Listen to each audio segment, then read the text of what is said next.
तो दोस्तों बहुत बार ऐसा होता है कि हम अपनी तरफ से तो हेल्दी ही खा रहे होते हैं, लेकिन फिर भी प्रॉब्लम वहीं की वहीं होती है।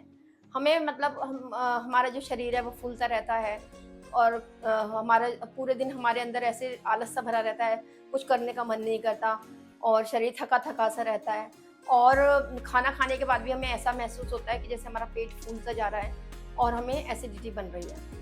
तो ऐसा होना आजकल बहुत ही मतलब सभी लोगों के साथ ज़्यादातर ऐसे ही आपको प्रॉब्लम मिलेगी। तो हम कुछ भी खा लें, हमारी प्रॉब्लम वहीं की वहीं रहती है। वज़न हमारा घटता नहीं है और पूरे दिन हमारे एसिडिटी बनती रहती है और पूरे दिन आलस सा छाया रहता है।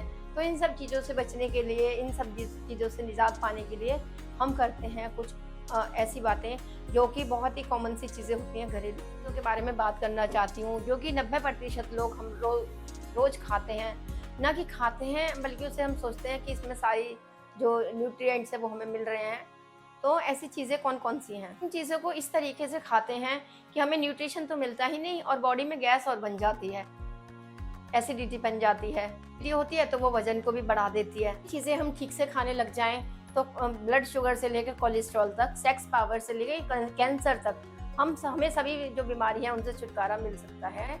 तो चलिए आइए हम करते हैं शुरुआत। आपका हमारे जो चैनल है इसमें स्वागत है। तो मैं आपका स्वागत करती हूँ सुमन शर्मास ब्लॉग में। सबसे पहला है रोटी। हम में से ज़्यादातर लोग 3 बार दिन में रोटी खाते हैं। क्यों ना खाएं रोटी? रोटी हम भारतीयों का हमेशा ही एक इम्पॉर्टेंट हिस्सा रहा है हमारे खाने का। चीज़ें हम ठीक तरीके से खाने लग जाएं तो ब्लड शुगर से लेके कोलेस्ट्रॉल तक, सेक्स पावर से लेके कैंसर तक हमें हमारी हर चीज़ से बचाव हो जाएगा, हमें फ़ायदा मिलेगा सभी चीज़ों से। लेकिन देखा जाता है कुछ लोगों के रोटी खाने के बाद गैस बनने लग जाती है, पेट फूलने लग जाता है, उनको एसिडिटी बनने लग जाती है, को प्रेशर बढ़ जाता है, किसी को सीने में जलन होती है। बंदा सोचता है कहीं मुझे व्हीट एलर्जी तो नहीं हो गई, मुझे ग्लूटेन एलर्जी तो नहीं हो गई। लग जाते हैं कि आटा तो सही है ना। और इस तरीके के लक्षण अगर आपके साथ भी होते हैं, आप भी रोटी को बनाते टाइम ये गलती कर रहे हो। अक्सर हम समय को बचाने के लिए रोटी को तवे पर थोड़ा ही सेकते हैं और 1 मिनट में हम गैस पे रोटी को सेक के बिल्कुल फूली-फूली सी तैयार कर देते हैं। ये जो रोटी होती है वो दिखने में तो तैयार लग रही होती है, लेकिन वो अध कच्ची रोटी होती है। की जो रोटी होती है वो ऊपर-ऊपर से तो पक जाती है, देखने में अच्छी लगती है, लेकिन इसे तोड़कर अगर आप अंदर देखोगे तो यही रोटी आपको कच्ची नज़र आएगी। पता चलेगा कि आटा अभी पका नहीं है। ये कुछ वैसा ही है जैसे कि आप कोई आलू ले लेते हैं, उसको गैस पर सेकते हैं और जब आप उसे खाने लगते हैं तो आपको कच्चा महसूस होता है और देखने में अब जब आप उसे देखते हो तो वो बड़ा सुंदर ब्राउन सा बहुत अच्छा सा देखने में लगता है। आलू दिखने में तो बढ़िया लग रहा है, देखने में तो ब्राउन कलर आ गया और देखने में टेस्टी भी लग रहा है और जब लेके उसे खाते हैं जब पता चलता है कि आलू कच्चा है। जो कच्चा आटा हम खा लेते हैं वो हमारे पेट में जाकर गैस बनाता है, IBS बनाता है, एसिडिटी बनाता है। घर में पूछना बड़ों से कि जो हमारे बड़े होते थे वो पूरी रोटी को गैस पर नहीं तवे पर ही सेकते थे और तवे पर भी उसको पचाते थे और वो अच्छी बनती थी, टेस्टी बनती थी।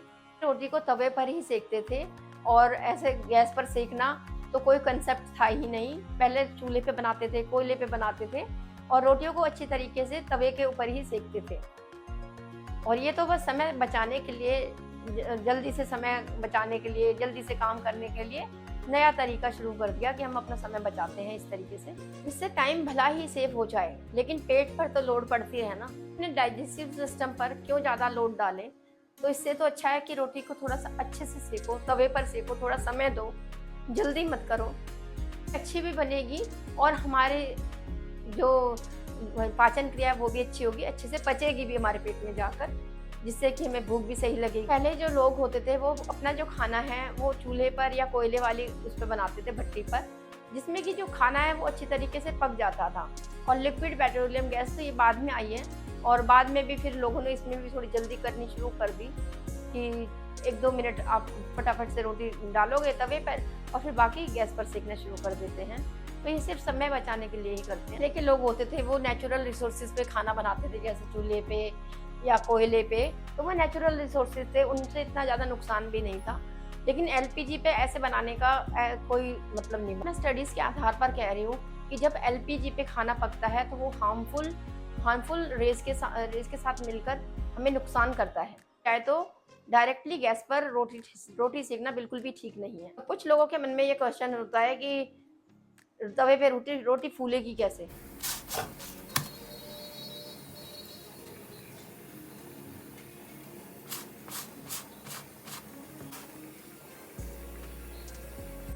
रोटी हम रोज ही खाते हैं, तो इसके बारे में हमें और भी बातें हैं जो कि हमें ध्यान में रखनी चाहिए। जैसे कि एलपीजी पे हम रोटी पकाते हैं तो उसमें कुछ हार्मफुल एलिमेंट्स आ सकते हैं। जैसे नॉन स्टिक पे हम रोटी सेकते हैं तो उसमें पीटीएफ की कोटिंग होती है, जो कि बहुत हार्मफुल एलिमेंट्स होते हैं उसमें। तक कि एक बंदे ने तो टेफ्लॉन कंपनी पर केस कर दिया था जब उसने जो अपने बर्ड्स हैं उनको नॉन स्टिक के पैन में पका हुआ खाना खिलाया, उसके बाद उसके बर्ड्स की डेथ हो गई। तो उसने टेफ्लॉन जो कंपनी है उस पर उसने केस कर दिया था कि जो नॉन स्टिक है वो सही नहीं होते हमारे शरीर के लिए। रोटी बनाते समय आटे को अच्छे से गूंदना चाहिए, जल्दी में नहीं, ताकि रोटी फूली और अच्छी बने, अच्छी तरीके से पक जाए और हल्की हो, और हमारे खाने में हमारा पाचन तंत्र है उसे भी ठीक रखे और खाने में हमें जल्दी से डाइजेस्ट भी हो जाए। रोटी को सॉफ्ट बनाने के लिए क्या करते हैं, हम रोटी को सॉफ्ट बनाने के लिए दूध में गूंदते हैं, और दूध वाला जो आटा है उसमें अगर हम गूंदते हैं और उसको आप दाल के साथ या सब्जी के साथ अगर खाओगे दूध से बनी रोटी को, तो वो हमारे स्किन में रिएक्शन पैदा करती है, हमारे स्किन में एलर्जीज पैदा करती है, हमारे स्किन में बहुत सारी ऐसी चीज़ें पैदा करती है जो कि हमारे ब्लड के लिए अच्छी नहीं होती हैं। तो दोस्तों, एलोपैथ का तो पता नहीं, लेकिन आयुर्वेदिक ये कहता है कि अगर आप दूध से गूंदे हुए आटे की रोटी को दाल के साथ या नमकीन सब्जी के साथ खाते हैं तो उसमें का जो हमारा खून है, हमारा जो खून है वो खराब होता है और हमारी स्किन में बीमारियां उभर के आती हैं। आटे में दूध जब भी इस्तेमाल करें जब आपको पता हो कि हम रोटी को नमकीन चीज़ के साथ नहीं, किसी मीठी की चीज़ के साथ खाने वाले हैं, तभी आप दूध में आटा गूंदें। अदरवाइज आप गर्म पानी कर सकते हैं। गर्म पानी में थोड़ा सा आप गुनगुने पानी में अगर आटा गूंदते हैं तो उससे भी रोटी सॉफ्ट बनती है, हल्की बनती है और आराम से पच जाती है। और सॉफ्ट रोटी बनाने के लिए आप चाहें तो हल्के गुनगुने पानी में आटे को गूंद सकते हैं और 10 से 15 मिनट पहले आप आटे को गूंद के रख दीजिए ताकि वो अच्छे से फर्मेंट हो जाए, और इसके बाद आप रोटी को बना सकते हैं। बहुत ही सॉफ्ट रोटी बनेगी, अच्छी बनेगी। और जैसे कि आप सब्जी रोटी बनाते हैं तो पहले आप क्या करते हैं कि पहले सब्जी बनाते हैं उसके बाद रोटी बनाते हैं, तो ऐसा करने से अच्छा है कि पहले आप आटा गूंद के रख दें ताकि 10 से 15 मिनट वो फूल जाए, अच्छी तरीके से फर्मेंट वो हो जाए, और उसके बाद आप सब्जी बनाएं, जिससे कि आटे को थोड़ा रखने का समय मिल जाता है और उससे अच्छी रोटी, फुली हुई रोटी बनती है जो कि हमारे पाचन हमें आराम से पच भी जाती है। देखा है कि कुछ लोग रोटियों के बड़े बड़े टुकड़े तोड़ेंगे और उसे फटाफट से गोल करके और थोड़ी सी सब्जी लगा के फटाफट से 3-4 टुकड़ों में ही पूरी रोटी को खत्म कर देते हैं। तो जब आप इस तरीके से रोटी खाएंगे तो ये रोटी खाने का बिल्कुल गलत तरीका है जो कि बिल्कुल पच ही नहीं सकती। तो इससे अच्छा तो हमें इसका उल्टा करना चाहिए, रोटी का निवाला हमें छोटा रखना चाहिए, और सब्जी अगर आप 1 कटोरी खाते हैं तो आपको 2 कटोरी खानी चाहिए, और अगर आप रोटी 4 खाते हैं तो आपको 3 रोटी खानी चाहिए, जिससे कि हमारे में जो गेहूं की मात्रा, आटे की मात्रा है वो कम हो और सब्जी की मात्रा ज़्यादा होनी चाहिए। इस तरीके से हमारा लाइफस्टाइल हो गया है, हमें अनाज को कम करने की ज़रूरत है, और फिर क्योंकि हम उसे डाइजेस्ट नहीं कर पाते हैं, तो गेहूं की मात्रा, आटे की मात्रा कम रखें और सब्जियों की मात्रा अपने खाने में बढ़ाएं। जिसमें कि रोज़ पनीर बनता है, रोज़ पनीर बनाएंगे। जब आप रोज़ एक चीज़ खाते हैं तो आप उसे खाते खाते हो जाते हैं बोर। तो फिर जब आप रोज़ पनीर बनाएंगे तो खुद ही आपके बच्चे कहने लग जाएंगे कि आज हमें घी की लौकी की सब्जी दे दो। तो हम पनीर रोज़ नहीं खा सकते, उसी तरीके से हम गेहूं की रोटी भी रोज़ नहीं खा सकते। गेहूं की रोटी भी हम रोज़ ही खाते हैं ना, तो हमें जब एक सब्जी को हम रेगुलर खाएंगे वो हमें अच्छी नहीं लगती। तो इसी तरीके से जब हम गेहूं की रोटी को हम रोज़ खाते हैं, उसको भी अगर बदल के खाया जाए तो उससे हमारा पाचन क्रिया भी अच्छी होगी और वो हमारे स्वाद को भी बढ़ाएगी। बात भी ये सही है, क्योंकि सब्जियां और फल फ्रूट भी हम सीजन के हिसाब से बदल कर ही तो खाते हैं। तो फिर हम पूरे साल भर सिर्फ गेहूं की रोटी ही क्यों खाएं, है ना? फिर हम खाली गेहूं की रोटी क्यों खाएं? 2-2, 3-3 बार हम खाना खाते हैं, तो हम खाली गेहूं का ही आटा क्यों खाएं? और ये गेहूं का आटा अगर हम 3-3 बार खा रहे हैं तो ये हमारे आंतों के लिए भी अच्छा नहीं है। बॉडी उसमें से न्यूट्रिशन ऑब्जर्व करना बंद कर देती है, अति हो जाती है, क्योंकि रोज रोज हम एक ही चीज खाते हैं तो बॉडी भी उसे अच्छी तरीके से ऑब्जर्व नहीं कर पाती है। गर्मियों में कभी ज्वार की रोटी खाओ, कभी जौ की रोटी खाओ, सर्दियों में ऐसे ही बाजरे की रोटी खाओ, मक्के की रोटी खाओ, अलग अलग तरीके की रोटी मतलब हमको खानी चाहिए। खाली एक तरीके का गेहूं का आटा नहीं रखना चाहिए, मतलब हमें बदल बदल कर कभी उसमें चने की रोटी खाओ, कभी आप जौ की खा सकते हो, कभी बाजरे की खा सकते हो, मक्के की खा सकते हो। तो बहुत सारे आटे हमारे पास होते हैं, तो बदल बदल कर आपको आटे भी, जैसे हम सब्जी और फल बदल बदल कर खाते हैं, वैसे ही हमको ये सब चीज़ें भी बदल बदल कर खानी चाहिए। फिर रागी की रोटी बनाओ, तो जितना बदल बदल के आटे को खाओगे उतने ही आपके आंतें खुश रहेंगी, उतना ही अच्छा वो मतलब उतना ही अच्छा रहेगा हमारे शरीर के लिए। कारण है कि हम कुछ लोग पतली रोटी बनाते हैं, तो पतली रोटी बनाना भी सही नहीं है, थोड़ी मोटी रोटी हमको खानी चाहिए। अगर आप रोटी को मोटा बनाएंगे तो आप कभी खुद आप मोटे नहीं होंगे। जितनी पतली आप रोटी खाते हैं उतना ही ज़्यादा आपका शरीर फूलता है। खाना पसंद करते हैं वो भी सही नहीं है। और मोटी रोटी बनाने का मतलब ये नहीं है कि आप ज़्यादा लोई लो, ज़्यादा आटा लो और उसको मोटा मोटा बना दो, ऐसा नहीं। आप उतना ही लोई लो, जितना उतना ही आप आटा लो जितने आटे की आप रोटी बनाते हैं, बस उसको थोड़ा कम पतला करना है, थोड़ा मोटा मोटा रहने देना है। आपको आटा उतना ही लेना है, लेकिन उसको बेलना उसको मोटा मोटा ही है, ताकि वो ज़्यादा देर तक हमारे पेट में रहे और हमें फिर भूख ना लगे। तो जो मोटी रोटी हम खाते हैं, जब भी आप हमेशा नोट करना, जो भी मोटी रोटी खाएगा वो हमेशा पतला रहेगा। बाकी हमेशा गेहूं की रोटी नहीं खाते रहना चाहिए, दलिया भी खाना चाहिए। और कुछ लोग पूछेंगे कि दलिये में और गेहूं की रोटी में क्या अंतर है, वो भी तो गेहूं है और वो भी गेहूं है। तो जो पतली रोटी होती है वो जल्दी अंदर भी जाती है और बाहर भी जल्दी निकल जाती है। एक तरफ 50 किलो की बर्फ की सिल्ली हो और एक तरफ 50 किलो की बर्फ के छोटे छोटे आइस क्यूब हो, तो कौन सा ज़्यादा जल्दी पिघलेगा? तो यही फ़र्क है गेहूं की दलिये में और रोटी में। तो जो दलिया है वो जल्दी से हमारे को डाइजेस्ट हो जाएगा, और जो रोटी हम खाते हैं वो थोड़ी देर में डाइजेस्ट होती है। चलिए अब करते हैं आगे की बात। दूसरा नंबर पे आती है हमारी प्याज। अब करते हैं प्याज के बारे में बातें। तो अगर आप रोज़ एक कच्चा प्याज खाते हैं तो वो आपके ब्लड शुगर को कम कर देगा, आपके कोलेस्ट्रॉल को कम कर देगा, आपके नसों में जो कोलेस्ट्रॉल जमा है उसे कम कर देगा, पुरुषों की सेक्स पावर को बढ़ाता है।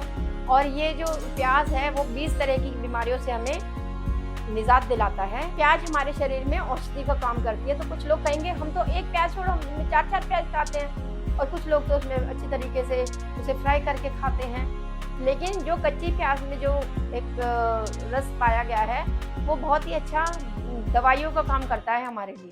जब हम सब्जियों में तड़का लगाते हैं तो हम बहुत देर तक प्याज को भूनते रहते हैं, उसको ब्राउन जब तक ना हो जाए उसे भूनते रहते हैं।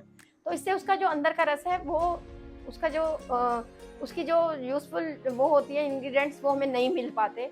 तो इसीलिए प्याज को कम भुना करें। जब भी आप सब्जी बनाएं तो ज़रूरी नहीं है कि आप उसको लाल करें, उसको एकदम सही वेद के हिसाब से हम अगर प्याज को सब्जियों में भी ज़्यादा भूनकर खाते हैं तो वो हमारे शरीर के वजन को बढ़ाता है। दोस्तों, प्याज के बहुत सारे बेनिफिट्स हैं, लेकिन उसके फायदे आपको जब भी मिलेंगे जब आप उसे कच्चा खाएंगे, सलाद में बिल्कुल कच्चा प्याज बिना भुना हुआ, तभी आपको उसके फायदे मिल पाएंगे। क्या होगा, जब भी हम प्याज काटते हैं तो वो हमें रुला देती है। तो उसमें ऐसा क्यों होता है? क्योंकि उसमें ऐसे एलिमेंट्स होते हैं जो कि मेडिसिन का काम करते हैं। 2014 और 2015 में ऐसी स्टडीज हुई हैं जिनसे पता चला है कि जो लोग रोज कच्चा प्याज खाते हैं उनके अंदर बीमारी ना के बराबर पाई गई है। बिल्कुल बीमारियों को खत्म कर देता है कच्चे प्याज। अब हमें रोज कच्ची प्याज खाते हैं तो आपको वो कैंसर नहीं हो सकता, बिल्कुल भी कैंसर होने की परेशानी बिल्कुल खत्म हो जाती है। 2014 और 2015 में 42 स्टडीज ऐसी हुई थी जिसमें ये बताया गया था कि जो लोग डेली प्याज खाते हैं उनमें कैंसर होने के चांसेस बहुत ही कम होते हैं। प्याज है वो एक मेडिसिन का काम करती है।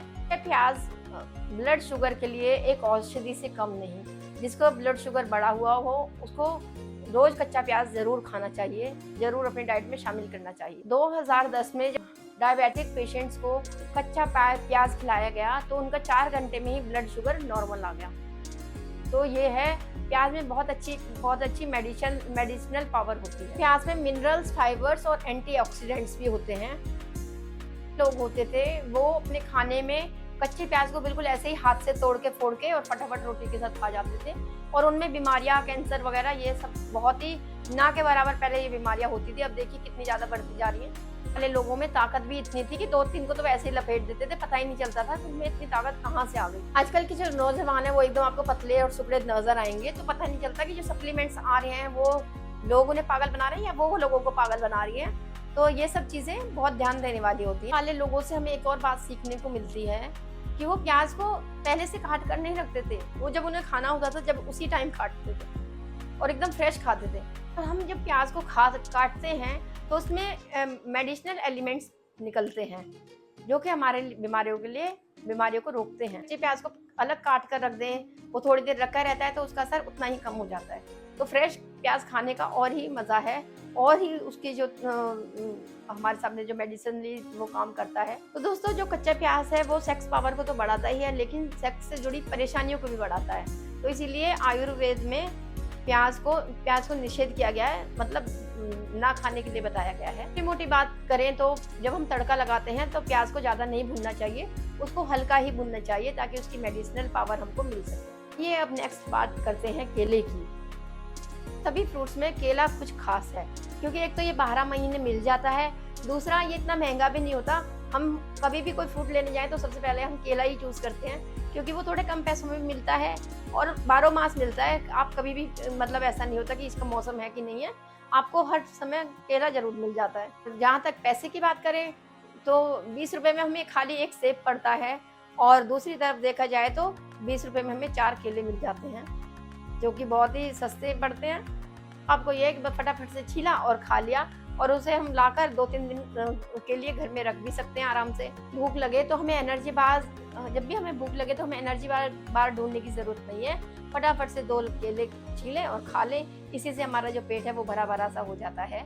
चाहे कोई फास्ट हो या कुछ भी हो, हम सब केले को ही चूज़ करते हैं। और टेनिस प्लेयर्स भी अपनी टेनिस खेलते हुए एनर्जी बार नहीं, केला ही खाते हैं बीच बीच में, इसीलिए कि केला आपको इंस्टेंट एनर्जी देता है और इजी टू डाइजेस्ट होता है, जल्दी से पच भी जाता है। हम केला खाएंगे फटाफट से, हमें थोड़ी देर बाद ही दोबारा से भूख लगाती है तो जल्दी से वो डाइजेस्ट हो जाता है। अगर कब्ज तोड़ने की बात करी जाए तो केला सबसे टॉप पर आएगा। केला बताया जाता है कि अगर आपको मतलब कब्ज बन रही है तो आप केला खा लो। बहुत ही सॉफ्ट और ठंडा होता है, जो हमारी आंतें हैं उनको मुलायम करता है। केला भी कौन सा केला, ये भी सबको पता ना होना चाहिए कि कौन सा केला हमें लेना चाहिए। जो आजकल बिक रहा है वो देखने में थोड़े से हरे हरे केले होते हैं, वो हमें कभी नहीं लेने चाहिए। आजकल हम मार्केट में जाते हैं केले लेने तो एकदम हरे हरे केले बिक रहे होते हैं, तो समझ में नहीं आता कि इनकी सब्जी बनाएं या इनको खाएं, और उल्टा उनसे हमें कब्ज हो जाती है। बाकी केले तो लगता ही नहीं है कि हम केले जैसे खा रहे हैं, उनमें वो मिठास ही नहीं होती, ऐसा लग रहा है कि हम जैसे स्टार्च खा रहे हैं। ऐसे हैं जैसे आजकल के जिम में ये बताया जाता है कि थोड़े कच्चे केले खाओ ताकि उनमें शुगर कम हो, और मतलब कुछ ट्रेनर्स ऐसे होते हैं जो गाइड करते हैं कि आप ज़्यादा पका हुआ केला मत खाओ कि उसमें शुगर होती है, लेकिन ऐसा उसमें कुछ भी नहीं है। और केले के अंदर कुदरत की दी हुई नेचुरल स्वीट है जो कि हमें बहुत फायदा देती है, नुकसान नहीं देती, इसको आराम से मेटाबॉलाइज कर लेती है। मैंने केले वाले से पूछा कि भैया आप ऐसे हरे केले क्यों बेचते हो, तो उन्होंने बताया कि आजकल जो भी केले लेने आता है वो ज़्यादा पके केले नहीं लेते, वो ऐसे ही कच्चे कच्चे से केले लेते हैं ताकि वो जल्दी से पके। उन्होंने बताया कि आजकल के जो ग्राहक आते हैं वो ऐसे केले लेना पसंद ही नहीं करते जिन पर कि ब्लैक स्पॉट आ जाते हैं। एक्चुअल में सही केले की पहचान वही है जिसपे थोड़े से काले काले स्पॉट हो और जो थोड़ा पका हुआ हो और खाने में मीठा हो। मिठास से ही पता चलता है कि ये केला पका हुआ है और खाने लायक है। केला सही से पका हो तो वो मिठाइयों को फेल कर दे, इतना टेस्टी लगता है खाने में कि ये मिठास सेहत के लिए हानिकारक नहीं बल्कि फ़ायदेमंद है। साइंटिस्ट भी ये कहते हैं कि जो केला है पका हुआ वो फ़ायदेमंद रहता है। चाहे आप एलोपैथ में देख लें, आयुर्वेदिक में देखें, हर जगह आपको केला अच्छा ही बताया जाएगा।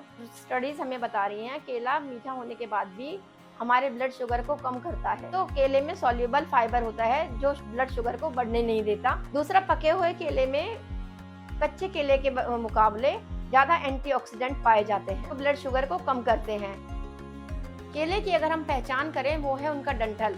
अगर उनका डंठल काला होने लग जाए तो सोच लेना कि केला पका हुआ है और लेने लायक है। तो बात को भी हम ठुकरा नहीं सकते कि आजकल किस तरीके से कच्चे केलों को ही पेड़ से उतार लिया जाता है और उन्हें कार्बाइड में डाल दिया जाता है पकाने के लिए। केलों को कार्बाइड वाले पानी में डिप करके रख देते हैं और जो केले एक हफ्ते में पकने होते हैं वो एक दिन में ही पक के तैयार हो जाते हैं। फिर भी आप ध्यान रखना कि जो केलों का डंठल है वो तो फिर भी हरा ही रहता है। तो जब भी आपका केले खाने का मन हो तो आप वही अधपके केले लेके रख लो और 2-3 दिन के बाद आप उन्हें, जब वो पक जाए तब आप उन्हें खाएं। पहचान है कि जब केले का डंठल काला पड़ जाए तब उसे खाओ, ये उसकी पहचान है कि डंठल काला हो जाना मतलब केला पक चुका है, अब आप उसे खा सकते हैं। केले में भरपूर मात्रा में पोटेशियम होता है जो कि ब्लड शुगर, हाइपरटेंशन, बहुत सारी बीमारियों से हमें रोकथाम करता है। केला ही हमारे हार्ट को हेल्दी रखने में कारगर होता है। हार्ट में जो भी प्रॉब्लम्स होती हैं वो केला खाने से ठीक होती हैं। हुआ केला हमारी बॉडी में एंटी एसिड का काम करता है, हमारी बॉडी में एसिड को बनने नहीं देता है। आपको सुबह उठते ही खट्टी डकारे या आपको गैस बने तो कभी आप गोली मत खाना गैस की, आप सिर्फ एक केला खा लेना, ये आपको इतनी जल्दी राहत दिलाएगा, बहुत ही अच्छी तरीके से, मतलब बहुत जल्दी आपको राहत दिला देगा। ये जो तासीर है वो ठंडी होती है, दूसरा ये मुलायम होता है, ये हमारी आंतों को एकदम सॉफ्ट रखता है और हमारी आंतों को आराम देता है, जिससे कि हमारी जो गैस की प्रॉब्लम हो कुछ भी आपको मतलब गैस बन रही हो या एसिडिटी बन रही हो, ये आपको बहुत ही जल्दी निजात दिलाएगा। हम इतना तला हुआ खाते हैं जिससे हमारी आंतों में छोटे छोटे से दाने आ जाते हैं या अल्सर बन जाते हैं, तो केला इतना बढ़िया है हमारी आंतों के लिए, बहुत ही बढ़िया है। केला क्योंकि ठंडा है, एंटी इन्फ्लेमेटरी है और एंटीऑक्सीडेंट्स हैं इसके अंदर, तो बहुत ही फायदेमंद है हमारी आंतों के लिए। औषधि के रूप में खाना चाहिए और ये बहुत ही मतलब कफ नाशक भी माना जाता है, तो इसे शाम ढलने के बाद नहीं खाना चाहिए। तो रात को कभी हमें भूख लगती है, सोचते हैं हम केला खा लें, लेकिन रात को कभी भी हमें भूल के केला नहीं खाना चाहिए, क्योंकि जब हम रात को केला खा के सोते हैं तो सुबह हमें या तो गला खराब होगा या खांसी जुकाम हो जाएंगे, तो इसीलिए रात को कभी भी केला ना खाएं। कई लोगों को केले को लेकर डाउट रहता है कि केला मीठा है, भारी है या इसमें बहुत ज़्यादा शुगर है। नहीं, लेकिन ऐसा कुछ भी नहीं है, केला बहुत ही ज़्यादा फायदेमंद है सभी के लिए। लोग तो कहते हैं कि केला खाने से वजन तो नहीं बढ़ जाएगा, लेकिन केला खाने से कोई वजन नहीं बढ़ता, 1-2 केले खाने से कोई भी वजन नहीं बढ़ता, बल्कि केला तो हमारे पाचन क्रिया को अच्छा करता है और हमारे जो फूड पाइप है उसको हेल्प करता है खाने को पचाने में। वेट लॉस की बात करी जाए तो केले में अगर हम थोड़ी सी काली मिर्च छिड़क के खा लें तो ये हमारे को वेट लॉस में फ़ायदा करता है। अगर आप अपना वजन बढ़ाना चाहते हैं तो केले के साथ घी शक्कर को मिक्स करके खाओ, इससे आपका जो वजन है वो बढ़ना शुरू हो जाएगा। तो घटाने और बढ़ाने दोनों तरीके में केला हमारे काम आता है। हम सभी जानते हैं कि केले में कैल्शियम होता है, लेकिन क्या ये पता है केले के छिलके में उससे भी ज़्यादा कैल्शियम होता है? केले में तो कैल्शियम होता है, लेकिन किसी को ये पता है कि केले के छिलके में उससे भी ज़्यादा कैल्शियम होता है?